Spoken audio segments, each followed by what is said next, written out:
Hello, in this video I will check if HOTWAV Pad 8 does have a screen recorder option.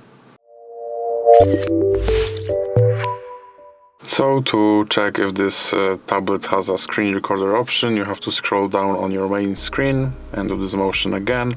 And now on Quick Access menu, scroll to the next page. And as you can see here, there is a screen recorder option right here. So you can click on that and then you can click on Start. And as you can see, recording has just started, and to stop recording just scroll down and click stop on the notification, and your recording has just been stopped and saved. So that's it for this video. If you liked it, please remember to leave a like and subscribe.